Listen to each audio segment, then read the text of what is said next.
Hello, everyone. My name is Joshua Gilliland. I am the Perspective Committee Chair for our soon-to-be-formed Venturing Crew 1939. We'll give everyone a moment to log in. Thank you for joining us this evening to hear about our new Venturing Crew in the Pacific Skyline Council, focused on cosplay.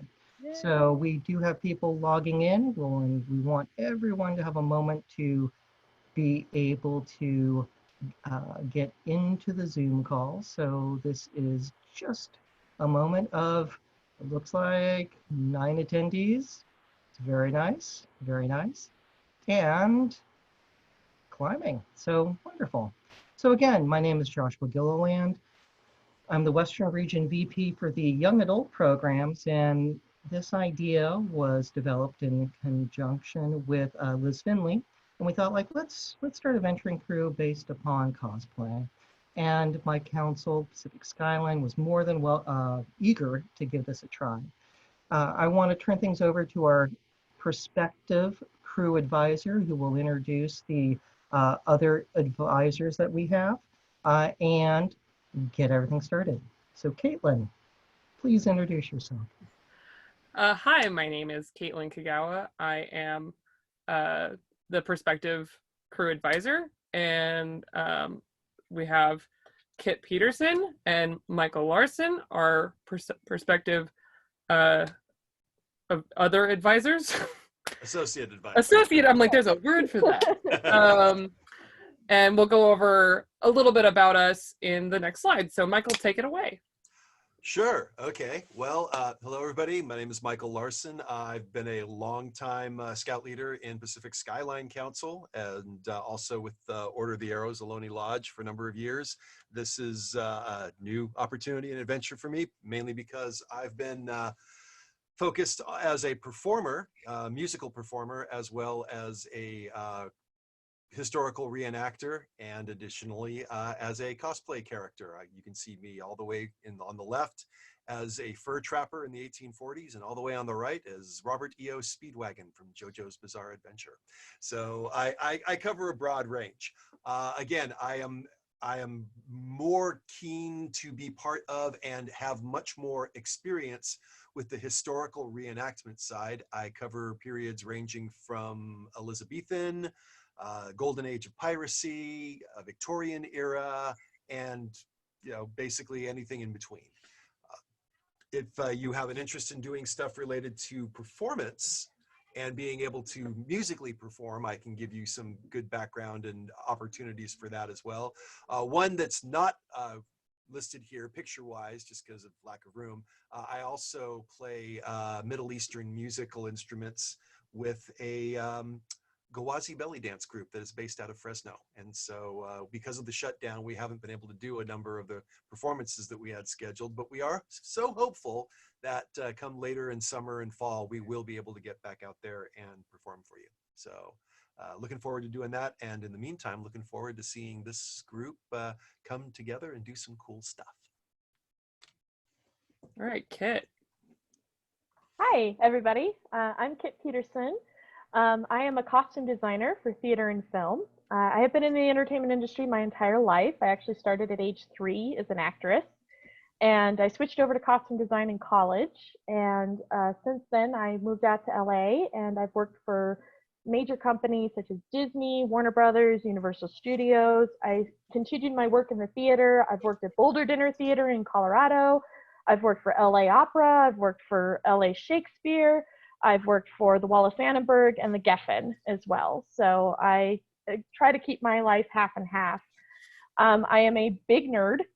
I have always been into video games, manga, anime, and cosplay. And cosplay is what I did in my early career. So when I first got out of college, that's how I made my bread and butter, is that I would make cosplay outfits for people who would attend cons and then sell those outfits to them. And sometimes I would just make them and sell them, and other times I had clients who would hire me, and then we would make a custom-made costume for that client, and then they would go off to the con afterwards. So I have a pretty varied background, and I'm very excited to be part of the team, and I really look forward to working with you guys. I've worked with youth before in the past. I've worked with children's theater, and I've also been a camp counselor in the past as well. So used to be a brownie, but never a scout. All right, and hi, I'm Caitlin again. So I am actually in Los Angeles. I just completed my Master's of Fine Arts at UCLA in costume design, but my entire career started from cosplay. I became interested in cosplay when I was about 12, and just I started doing it, and it never stopped, and it became a career for me, which was really exciting. As it was developing, I was also actually in venturing, and so I actually grew up in scouting around venturing, and did Sea Scouts, you name it, I did it. And cosplay was actually kind of just a passion thing until I was actually just out of venturing, when I realized it could be my whole career. And so actually pictured here are not only some cosplay pictures, but the bottom pictures are actually from theater productions that I've designed. I designed for film. I'm working on a web series right now about superheroes. And I am a gigantic nerd. I've got comics, I've got video games, you name it. I love it, and I love cosplay, and I love including people in the world of cosplay. So that's kind of why I'm here. Yeah. So I'll go over this part, just a little bit of mechanics about what we're hoping to do. So obviously venturing is initiated by the youth. So the learning part of it, we're going to bring the basics, but then we want to hear what the youth want to do. And so these are the basics that we're going to go over, but then also eventually it's going to open up to, we want to know what interests the crew has as far as what kind of techniques they want to learn, if they want to learn. So cosplay is not just about building things, even though we all like to build stuff.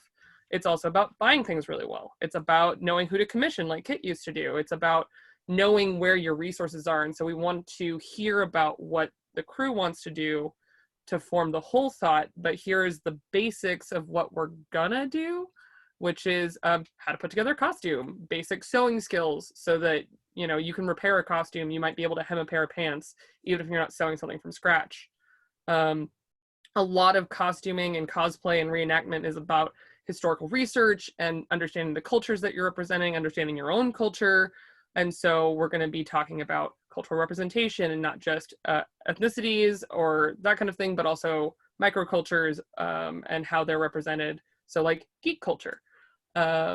And then also talking about like where to cosplay. So because we are a virtual crew, we're not just talking about where, say, you can put cosplay in the Pacific Skyline region, but wherever our venturers are, we're going to be able to find out where to go and actually do this thing. And then other universal skills, we'll be talking about, leadership and character building, but, more practical hands-on things, budgeting, which is a big part of cosplay and costuming, and then planning and scheduling, which is the only way you get anything done in any sort of time in your life. And then the rest of it is whatever people want to learn. So all of the advisors have access to a wealth of information about every kind of thing you could ever want to do in costuming. We're open to, any kind of skills that the youth are interested in learning, we want to teach. That's what we are here to do. So, and we are here to provide the resources for the venturers to then get access to learning about leather crafting, learning about thermoplastics, 3D printing. If they want to learn about performance, if they want to learn about costuming as a profession, etc., like whatever people are interested in, we want to teach.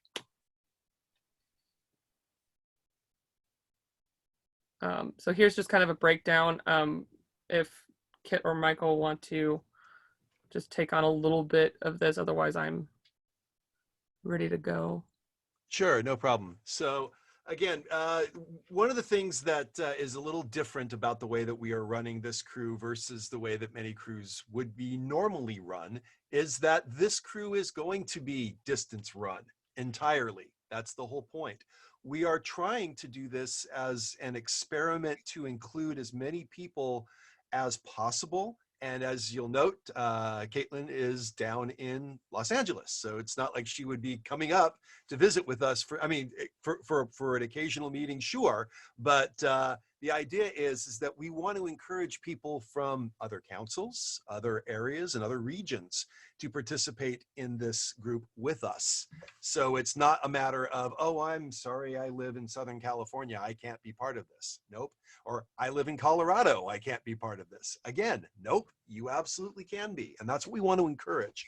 However, as Caitlin also mentioned, we want to encourage youth that will run and guide being able to make this work. So what we see here up top, we have a listing of a basic breakdown.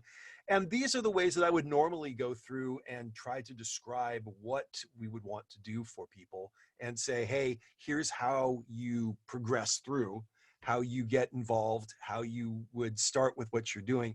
And the key to be aware of here is that we completely understand that for many, the only thing that you've got in this right now is an interest. You don't know where to start. We expect that. In fact, that's kind of our hope, is that we can do this from the ground up with people and really help those who've had an idea but haven't had the slightest idea of where to start be able to do so and do so successfully. We've all been there. We know how it feels. Nobody goes in to their first con looking like $1 million without having planned for it and worked it out first. Also, I want to mention this too, because it does fit into this. Some people are going to come in more with a passion for the background, and some people are going to want to come in because they're super perfectionists. And you know what? It's okay. You can be both. You can go into a cosplay with a very basic outfit that is really easy to put together with store-bought material that doesn't cost a lot of money and look excellent. You can also invest in a outfit that completely wows photographers and they circle around you for the entire day at a con, and everything in between. And the point is, nothing in there should say, oh, I can't do that. That means I'm not in the right place. Nope. If you have an interest, if you have a passion for this, and you want to kind of put your nerd into overdrive, we're here to help you do that. So if there's anybody here who thinks, I don't know enough to participate in this group, categorically false. If you don't, we'll help you get there. And actually on that point, we're like, so the next two slides are more examples of, we're not expecting everything for this group to be built from scratch. That's never the goal. That's not real in the way that cosplay works in the real world, or reenactment, or any of it. And so to give you a little insight, I'm going to turn it over to Kit, and she can explain the next slide. By the way, oh, just kidding. Joining, I want to introduce, this is Amber Larson. Hello. Amber is, I guess, officially youth number 1. Yay, Amber! No, yes. She's also my daughter, and she's one of the young ladies you saw in my picture listing when I introduced myself. With that, sorry, go ahead. No, you're good. You're good. I got the slides swapped around, so I'm going to just go over some potential service opportunities, and then I'm going to turn it over to Kit. Okay. So of course in scouting, part of the goal is to give back to the community, and being a remote learning group. And a lot of people also just think with costuming is fun for the person doing it, but there's a lot of service opportunities available to people who know how to sew, people who just are passionate about costumes. If you're passionate about something, chances are there's a service opportunity out there already. And so just some ideas, again, this is all stuff that we would put to the venturers, and the youth leadership would then figure out what their service opportunity interests are. But things like volunteering at conventions, helping younger scouts or other community members creating Halloween costumes, teaching younger scouts or other scouts about history, costuming, basic sewing skills, teaching, for me, is one of the best things you can do, especially when you are a youth, to then not only share your passion, but then teach people something they didn't know before. You can assist in community events that involve costumes, whether it is, theater, recitals. There's a lot of cultural events that involve costuming, and our goal would be to provide the opportunity for the youth to find that in their area. Assistance on projects that involve sewing. There's a lot of kind of you make it and then you donate it sort of things out there, including right now, homemade masks are a big deal. You can do blankets for donation. People knit baby booties and baby hats, and they do crochet squares, you name it, that you can make it and donate it. Someone wants that. And then participating in other scouting programs that involve costumes or related subject matter like history.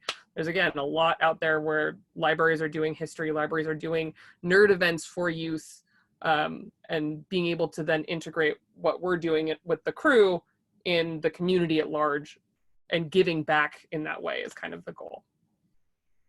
And now a little bit about how to get from point A to point B from Kit. So one of the great things about cosplay is that it really helps give you some life skills. And one of them is how to take a concept or a dream and turn it into reality. And that is something that can be very overwhelming and very challenging. We always see the end product and we think, wow, that's amazing. But how did they get to it? And the first thing is a fear of, well, I could never do that. And so this is what we will be doing, is that we're going to be breaking it down into step-by-step, very small pieces that can be easily consumed on how to take anything you want and then make it real. And this is something that we all do all the time in our professions, especially in costume design, about, you know, taking a huge concept like a show and putting it into a budgeted and well-established way of going from point A to point Z, basically. And doing it so in a way that makes everybody happy, including the producer, aka the money. So Ken, if you wanted to talk through, you sent us these lovely pictures of your Elsa step-by-step, a little bit of background on the production, kind of where your budget was. You don't have to tell us the actual details, obviously, and then how you got from this original photo to the finished product on stage. Okay, great. Yeah, so this was for a children's theater up in Longmont, Colorado, and it was a double cast show. So I had around, I think it was 78 kids when it was all said and done, and I had one budget for both casts. So it was it was fun. So one of the things we had to do is that we had to create an Elsa costume that I really wanted it to be somewhat original, but still look like Elsa, and also something that could be easily translated between both of our two actresses who are playing her on alternating nights. So we started here with the basic concept down here, myself, and then I had an intern from CU Boulder who helped me build the basic dress. That basically was the overall silhouette from the movie. And then from there, we started putting some Swarovski crystals. We put in a few pieces. Now, these are all things I actually bought in the bargain bin in the Christmas decorations. So all of these things are probably about 50 cents, 75 cents. I think the most expensive thing I bought was those silver like branches that were probably like $1.25 for a bushel of them. And then we started integrating them into the dress and started building it up, and kind of, we also did a lot of things on the inside of the dress so that way it could be easily tailored to both girls. So there's magnets inside there so we could hem the dress up. There was some cinching that we could tie some strings in the back so that way it would fit each girl's bodice a little bit better, because they were vastly different. The one actress that we see over here at the end, she was about 5'5", and then our other actress, she was 6'1". So quite a bit of a difference there. And then on top of it all, when you watch this in the play, of course, Elsa is magical, and so she goes from her coronation dress into this dress. And so we had to come up with a way where she could instantly look magical on stage and be able to just, boom, with a light cue, go from a coronation dress to this dress. And so again, that was all done with a little bit of theater magic, with magnets and well-placed seams, and just a little bit of well-choreographed choreography. And she was able to go from that dress, from one dress to the other dress, in less than 10 seconds. Awesome. And all of that is to say, this is a fairly simple dress when it started, and on stage it wows. for Yeah. like no money. The transition from the first dress to the last dress was what, $10? I would say it was a little bit more than that, but I would say all in all, this was around a $40 dress. Yeah, okay. So cosplay doesn't have to be big, expensive. You know, you look at some of the stuff that's out there and you immediately just go, wow, that's so well made. And in the like professional world, it costs a fortune to make because you're paying people the labor. Well, guess what? In cosplay, you might be the labor, and then you're saving yourself a lot of money and you get something cool out of it that, you know, you put the work in, you know everything about it. It becomes your piece of personal art. So go ahead and go to the next one, and I'm just going to zip right through it. So here's a more kind of elaborate build process. So this is Ronin from Marvel Comics, and this is one of my favorite builds. And one of my specialties is leather work, and so I broke down Ronin, and it is, I think in total it ended up being like 50 something cuts of leather that are all hand shaped, hand tooled, hand stitched. They got dyed and painted, and then when they were finally fully assembled, yeah, there's some other pieces that had to get made. You don't really see the soft good process in this, but I also made the soft goods for it. And then the final picture at the bottom, it's one of my favorite costumes I've ever made, and it was a 2-month long build. It probably cost me maybe $200 to make the whole thing. And I'm not saying this is where we start. I'm saying this is how you break it down. You just do it step by step, and that is our whole goal, is to take the whole world of costuming or whatever thing you want to tackle, because that's the cool thing, is you can learn so much from doing this.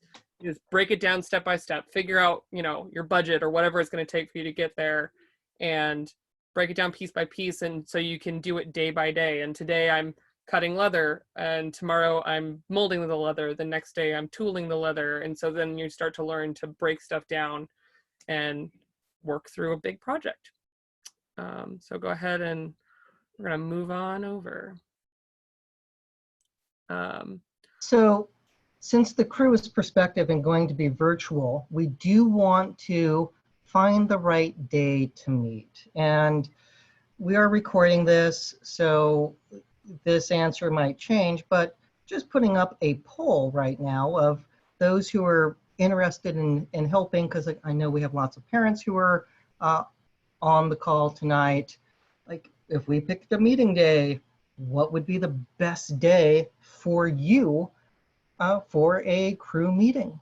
And we want to be able to have, you know, either a night designated, or if we're going to meet on Saturdays, we want to be able to have a consistent time when the crew meets for the strategy sessions that we were going to have in the outline that Caitlin shared.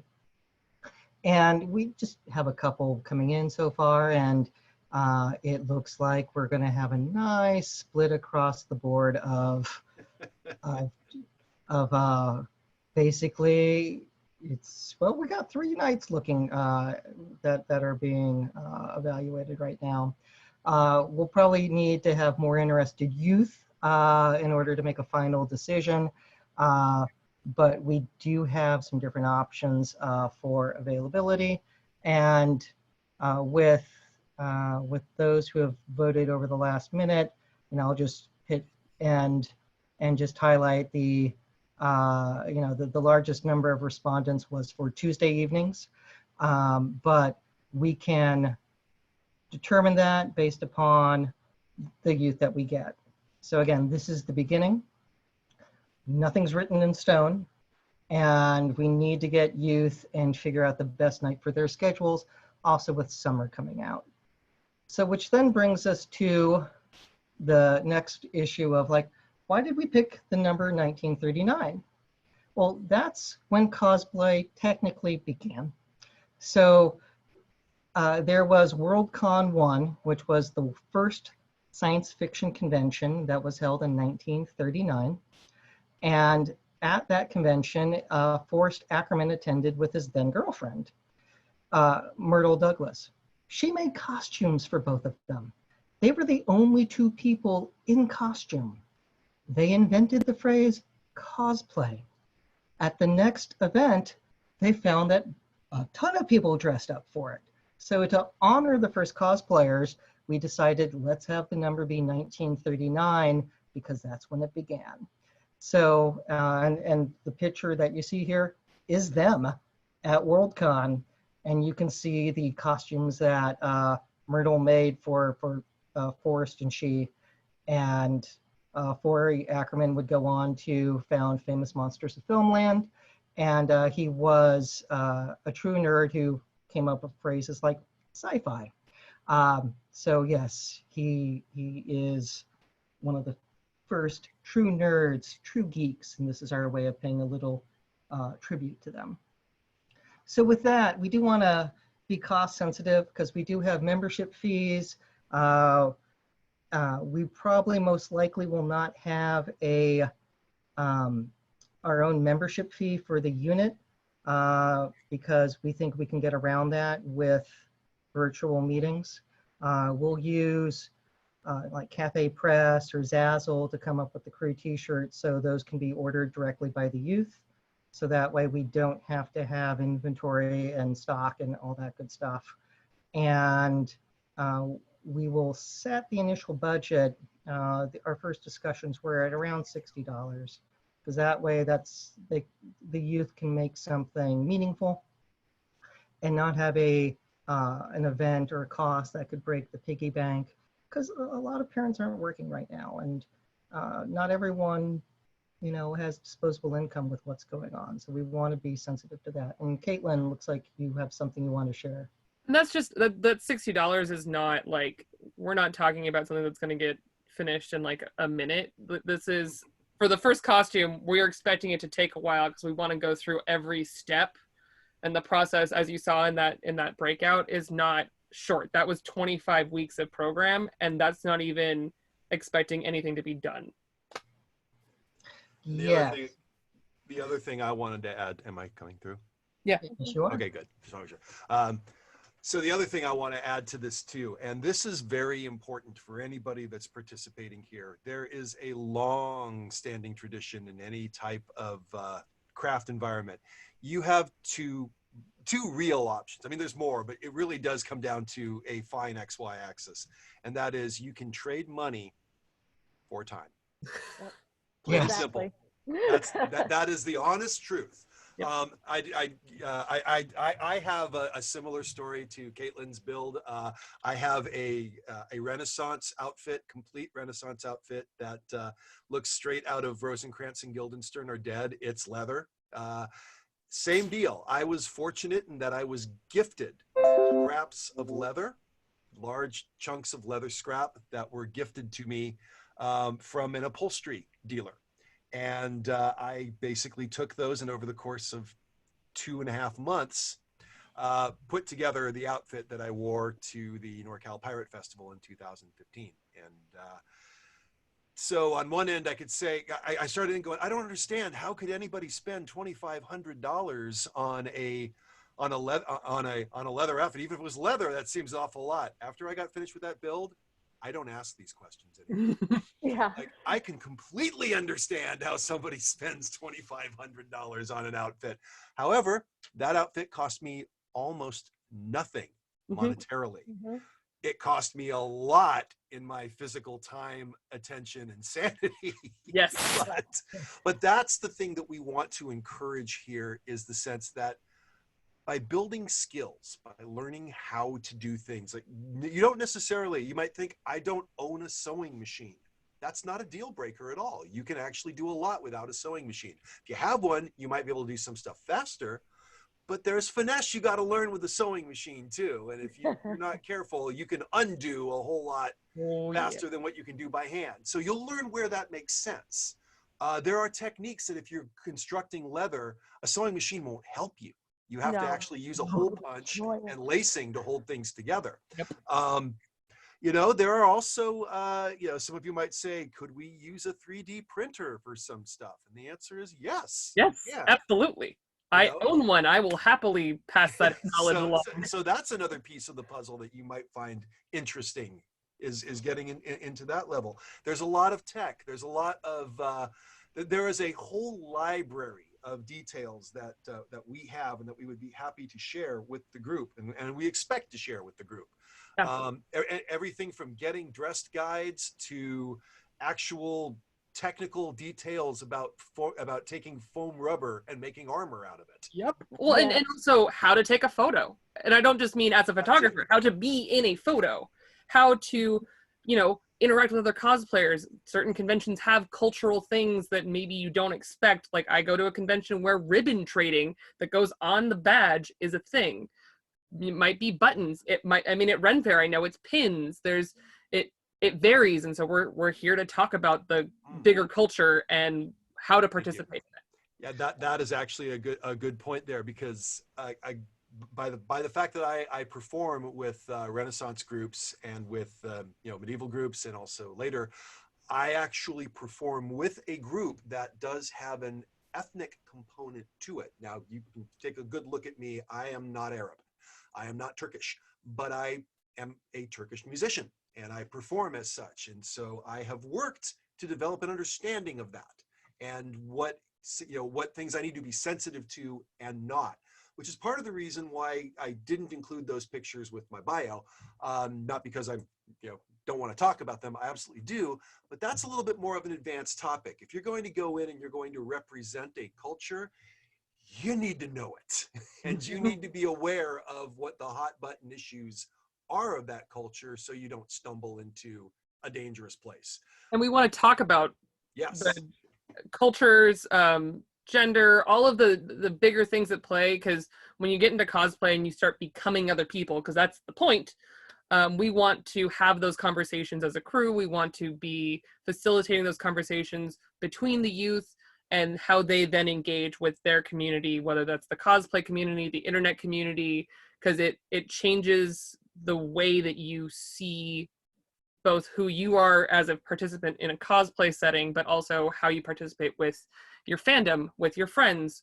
How you talk about all of these things is so important. And so, yeah, I'm going to turn it over to Josh so we can wrap it up. Yes. So, so questions that came in. If somebody's already a member of the Boy Scouts of America and they've already paid the membership due, you get multiple registrations. So you don't have to, if you're already a member, if you're already in a venturing crew or a Sea Scout ship or Scouts BSA, you already had a primary registration, you know, we'll work through all the paperwork on that. The email for people who are interested in joining, because we can send all the joining paperwork, it's venturing1939@gmail.com. And that way we can stay in touch with everyone. And the goal here is for the youth to pick a character. What if they, and then we can talk about civics. Like, for example, Captain America and a lot of the characters in that comic are a giant civics lesson. And we can talk about all of those wonderful issues. So there's lots of ways that scouting values that we have, you know, play into this, and we will be able to get into all of those fun things. And so this is fun. This is also new. You know, when part of this is we want to be able to bring great opportunities. And when you look at Caitlin and Kit, they're professionals in this. You know, just as you might have people who grew up in Boy Scouts become, say, park rangers, or Sea Scout leaders who become professional mariners. This is something else where young people can find their calling of what they like to do. And a question about age groups, venturing is for youth who are at least 13 and a graduate of the 8th grade, or 14. And so if they are about to graduate 8th grade, we'll get the paperwork started, because we're in odd times, and the school year is going to be over soon. So we can help people get their youth involved, because we want to provide positive opportunities. So I didn't introduce myself, but professionally, I'm an attorney. I like going to Comic-Con, and we put on legal panels. So we've done mock trials. We have done the legal issues associated with a Godzilla incident. And it's amazing to go, the number of people who grew up reading comics or liking Star Trek grew up and became judges. So I've joked that the Venn diagram of the number of scouts who are also geeks is a circle. Because when you talk to a lot of existing Scout volunteers, they like the Marvel movies, they like Star Wars, and so do the youth. So this is for all of us, because the communities are very similar. And then geek culture is about accepting others, about having a place where people can get together and like the same things. Scouting is for everyone to provide hope and opportunity for youth. And there's a similar community feel in both. And we want to bring that to the youth who are interested, want to learn how to make a costume and go to a con or volunteer or teach Cub Scouts how to make Halloween costumes. There's all kinds of great opportunities. So with that, please do not hesitate to email venturing1939@gmail.com for more information. All of us will get that. And we look forward to providing a fun, safe place for youth to learn how to make costumes. So with that, thank you all for tuning in this evening. Look forward to seeing you guys. Thank you. Take care, everyone.